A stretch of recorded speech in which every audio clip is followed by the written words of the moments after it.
ಎಲ್ಲರಿಗೂ ನಮಸ್ಕಾರ. ನನ್ನ ರೆಸಿಪಿ ಚಾನಲ್ಗೆ ಸ್ವಾಗತ. ನಾನಿವತ್ತು ಮನೆಯಲ್ಲಿ ತುಂಬಾ ಸುಲಭವಾಗಿ ಮತ್ತು ಹೆಚ್ಚು ಸಾಮಗ್ರಿಗಳನ್ನು ಹಾಕದೆ ಟೊಮೆಟೊ ಸಾಸ್ ಯಾವ ರೀತಿ ಮಾಡೋದು ಅಂತ ತೋರಿಸ್ಕೊಡ್ತಾ ಇದ್ದೀನಿ. ನೀವು ನನ್ನ ಪ್ರತಿಯೊಂದು ವೀಡಿಯೋಸ್ ನೋಡಬೇಕಂತಂದರೆ ನೀವು ನನ್ನ ಚಾನಲ್ನ ಸಬ್ಸ್ಕ್ರೈಬ್ ಮಾಡ್ಕೊಳ್ಳಿ, ಹಾಗೆ ಲೈಕ್ ಮಾಡಿ, ಶೇರ್ ಮಾಡಿ, ಕಮೆಂಟ್ ಮಾಡಿ ಮತ್ತು ಇದೇ ರೀತಿ ನನ್ನ ಚಾನಲ್ಗೆ ತುಂಬಾ ಸಪೋರ್ಟ್ ಮಾಡ್ತಾ ಇರಿ ಅಂತ ಹೇಳ್ತಾ ಈಗ ಬನ್ನಿ ವಿಡಿಯೋ ಶುರು ಮಾಡೋಣ. ಮೊದಲಿಗೆ ಒಂದು ಬಾಣಲೆಯನ್ನು ಒಲೆ ಮೇಲೆ ಇಟ್ಕೊಳ್ತಿದ್ದೀನಿ. ಇದಾದ ನಂತರ ಚೆನ್ನಾಗಿ ತೊಳೆದು ಕಟ್ ಮಾಡ್ಕೊಂಡಿರುವ ಟೊಮೆಟೊವನ್ನು ಹಾಕ್ಕೊಳ್ತಿದ್ದೀನಿ. ನಾನಿಲ್ಲಿ ಸಣ್ಣ ಸೈಜಿನ 7 ಟೊಮೆಟೊ ತಗೊಂಡಿರೋದು. ಮತ್ತು ಇದಕ್ಕೆ ಒಂದು ಬೆಳ್ಳುಳ್ಳಿಯನ್ನು ತಗೊಂಡು ಸಿಪ್ಪೆಯನ್ನೆಲ್ಲ ಬಿಡಿಸಿ ಹಾಕೊಳ್ತಾ ಇದ್ದೀನಿ. ಮತ್ತು ಒಂದು ಈರುಳ್ಳಿಯನ್ನು ತಗೊಂಡು ಕಟ್ ಮಾಡಿ ಹಾಕೊಳ್ಳೋಣ. ಈರುಳ್ಳಿಯನ್ನು ನಾನಿಲ್ಲಿ 4 ಪೀಸ್ ಮಾಡಿ ಹಾಕೊಳ್ತಿದ್ದೀನಿ. ಈ ರೀತಿ ಪೀಸ್ ಮಾಡಿ ಹಾಕೊಳ್ಳೋದ್ರಿಂದ ಬೇಗ ಬೇಯುತ್ತೆ. ಇದಕ್ಕೆ ಈಗ ಲವಂಗ ಮತ್ತು ಚಕ್ಕೆಯನ್ನು ಹಾಕೊಳ್ಳೋಣ. 3/4 ಚಮಚ ಉಪ್ಪು ಹಾಕೊಳ್ತಾ ಇದ್ದೀನಿ. ನಾವು ಮೊದಲಿಗೆ ಉಪ್ಪು ಹಾಕೊಳ್ಳೋದ್ರಿಂದ ಟೊಮೆಟೊ ಬೇಗನೆ ಬೆಂದುಬಿಡುತ್ತೆ ಮತ್ತು ಟೊಮೆಟೊಲ್ಲಿರುವ ನೀರೆಲ್ಲ ಬೇಗನೆ ಬಿಟ್ಕೊಳ್ಳುತ್ತೆ. ಅದಕ್ಕೋಸ್ಕರ ನಾನು ಮುಂಚೆನೇ ಉಪ್ಪು ಹಾಕ್ಕೊಂಡಿರೋದು. ಮುಚ್ಚಳವನ್ನು ಮುಚ್ಚಿ 5 ನಿಮಿಷ ಹಾಗೆ ಬೇಯಿಸ್ಕೊಂಡೆ. ಈಗ 5 ನಿಮಿಷ ಆಗಿದೆ. ಒಂದು ಸೈಡ್ ಬೆಂದಿದೆ, ಇನ್ನೊಂದು ಸೈಡ್ ತಿರುಗಿಸಿ ಹಾಕ್ಕೊಳ್ಬೇಕು. ನಾವು ಇದೇ ರೀತಿ ಟೊಮೆಟೊವನ್ನು ಕುಕ್ಕರಲ್ಲಿ ಕೂಡ ಬೇಯಿಸ್ಕೊಳ್ಬೋದು.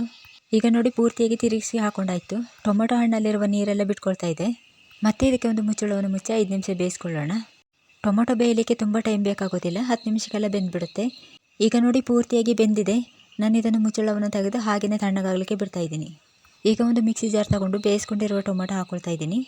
ಮತ್ತು ಇದಕ್ಕೆ ಸ್ವಲ್ಪನೂ ನೀರು ಸೇರಿಸಬಾರ್ದು, ಹಾಗೆಯೇ ರುಬ್ಕೊಳ್ಬೇಕು. ಈಗ ಮಿಕ್ಸಿ ಮಾಡ್ಕೊಂಡು ಬಂದಾಯಿತು. ಒಂದು ಬೌಲ್ ತಗೊಳ್ಳೋಣ. ಈಗ ಟೊಮೆಟೊ ಪೇಸ್ಟನ್ನು ಚೆನ್ನಾಗಿ ಸೋಸ್ಕೊಳ್ಬೇಕು. ಯಾಕಂದರೆ ಅದರಲ್ಲಿ ಟೊಮೆಟೊ ಸಿಪ್ಪೆ ಇರ್ತದೆ. ಹಾಗೆಯೇ ಬೆಳ್ಳುಳ್ಳಿ ಮತ್ತು ಈರುಳ್ಳಿ ಪೂರ್ತಿಯಾಗಿ ಪುಡಿಯಾಗಿರೋದಿಲ್ಲ. ಹಾಗಾಗಿ ನಾವು ಈ ಪೇಸ್ಟನ್ನು ಒಂದು ಸಲ ಚೆನ್ನಾಗಿ ಸೋಸ್ಕೊಳ್ಬೇಕಾಗುತ್ತೆ. ಟೊಮೆಟೊ ಸಾಸನ್ನು ನಾವು ಅಂಗಡಿಯಿಂದ ತರುವುದಕ್ಕಿಂತ ಮನೆಯಲ್ಲಿ ತುಂಬಾ ಸುಲಭವಾಗಿ ಮಾಡ್ಕೊಳ್ಬೋದು. ಮತ್ತು ಇದು ತುಂಬಾ ಟೇಸ್ಟಿಯಾಗಿರುತ್ತೆ. ಮತ್ತು ಇದನ್ನು ಬ್ರೆಡ್ ಅಥವಾ ಚಪಾತಿ ಜೊತೆ ಹಾಕೊಂಡು ತಿಂದರೆ ತುಂಬಾ ರುಚಿಯಾಗಿರುತ್ತೆ. ನಾನು ಮಾಡಿ ತೋರಿಸಿದ ಹಾಗೆ ನೀವು ಕೂಡ ಮನೆಯಲ್ಲೊಮ್ಮೆ ಟ್ರೈ ಮಾಡಿ ನೋಡಿ, ನಿಮಗೆ ಖಂಡಿತವಾಗಿ ಇಷ್ಟ ಆಗುತ್ತೆ. ನಾನೀಗ ಪೂರ್ತಿಯಾಗಿ ಟೊಮೆಟೊ ಪೇಸ್ಟನ್ನು ಸೋಸ್ಕೊಂಡಾಯಿತು. ಲಾಸ್ಟಲ್ಲಿ ಈ ರೀತಿ ವೇಸ್ಟ್ ಸಿಗುತ್ತಲ್ಲ, ಅದಕ್ಕೆ ಸ್ವಲ್ಪ ನೀರನ್ನು ಹಾಕಿ ಈ ರೀತಿ ಸೋಸ್ಕೊಳ್ಬೇಕು.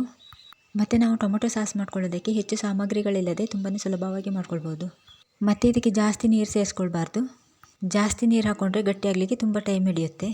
ನಾನಿಲ್ಲಿ ತೋರಿಸ್ತಿದ್ದೀನಿ ನೋಡಿ, ಇಷ್ಟಿದ್ರೆ ಸಾಕು. ಈಗ ಒಲೆ ಮೇಲೆ ಒಂದು ಪಾತ್ರೆಯನ್ನು ಇಟ್ಕೊಳ್ಳೋಣ. ಈಗ ರೆಡಿ ಮಾಡ್ಕೊಂಡಿರುವ ಟೊಮೆಟೊ ಪೇಸ್ಟನ್ನು ಹಾಕ್ಕೊಳ್ತಾ ಇದ್ದೀನಿ. ಇದನ್ನು ಹಾಕೊಂಡಾದ ನಂತರ ರುಚಿಗೆ ತಕ್ಕಷ್ಟು ಉಪ್ಪು ಹಾಕ್ತಿದ್ದೀನಿ. ಉಪ್ಪು ಮೊದಲೇ ಹಾಕಿರೋದ್ರಿಂದ ನೋಡಿ ಹಾಕ್ಕೊಳ್ಬೇಕು. ಮತ್ತು ಇದಕ್ಕೆ 1 ಚಮಚ ಸಕ್ಕರೆಯನ್ನು ಹಾಕ್ಕೊಳ್ತಿದ್ದೀನಿ. ಟೊಮೆಟೊ ಸಾಸು ಸ್ವಲ್ಪ ಸಿಹಿ ಬೇಕನ್ನಿಸಿದ್ರೆ ಇನ್ನೊಂದು ಸ್ವಲ್ಪ ಜಾಸ್ತಿನೇ ಸಕ್ಕರೆ ಹಾಕ್ಕೊಳ್ಬೋದು. ಇದಾದ ನಂತರ 1 ಚಮಚ ಖಾರದ ಪುಡಿನ ಹಾಕ್ಕೊಳ್ತಿದ್ದೀನಿ. ಇದಿಷ್ಟನ್ನು ಹಾಕೊಂಡಾದ ನಂತರ ಚೆನ್ನಾಗಿ ಮಿಕ್ಸ್ ಮಾಡಬೇಕು. ಇದೆಲ್ಲವನ್ನು ಚೆನ್ನಾಗಿ ಮಿಕ್ಸ್ ಆದ ನಂತರನೇ ಗ್ಯಾಸ್ ಆನ್ ಮಾಡಬೇಕು. ಮೊದಲೇ ಗ್ಯಾಸ್ ಆನ್ ಮಾಡಿ ಖಾರದ ಪುಡಿ ಎಲ್ಲ ಹಾಕ್ಕೊಂಡ್ರೆ ಅದೆಲ್ಲ ಸ್ವಲ್ಪ ಗಂಟಾಗಿ ಹಾಗೆಯೇ ಉಳಿದು ಬಿಡುತ್ತೆ. ಈಗ ನಾನು ಗ್ಯಾಸ್ ಆನ್ ಮಾಡಿದ್ದೀನಿ. ಕುದಿಲಿಕ್ಕೆ ಸ್ಟಾರ್ಟ್ ಆಗ್ತಾ ಬರ್ತಾ ಇದೆ. ಈ ರೀತಿ ಸಾಸ್ ಮಾಡ್ಕೊಳ್ಳೋದಕ್ಕೆ 20 ನಿಮಿಷ ಆದರೂ ಬೇಕಾಗುತ್ತೆ. ಈಗ ಚೆನ್ನಾಗಿ ಕುದೀತಾ ಇದೆ. ಈ ರೀತಿ ತಿರುಗಿಸ್ತಾ ಮಿಕ್ಸ್ ಮಾಡ್ತಾನೆ ಇರಬೇಕು.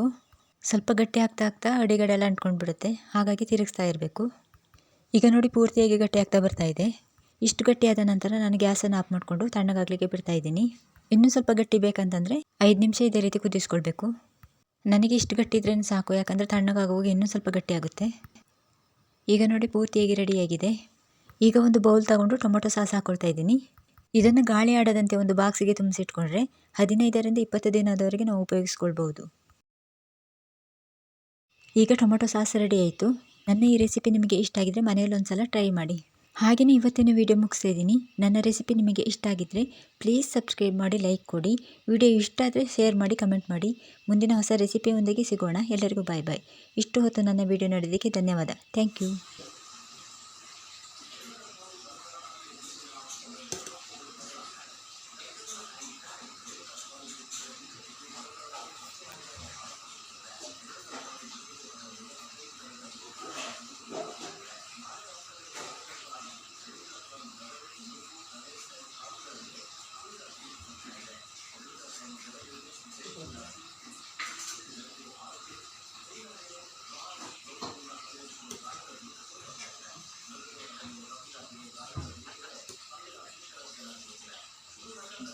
Ito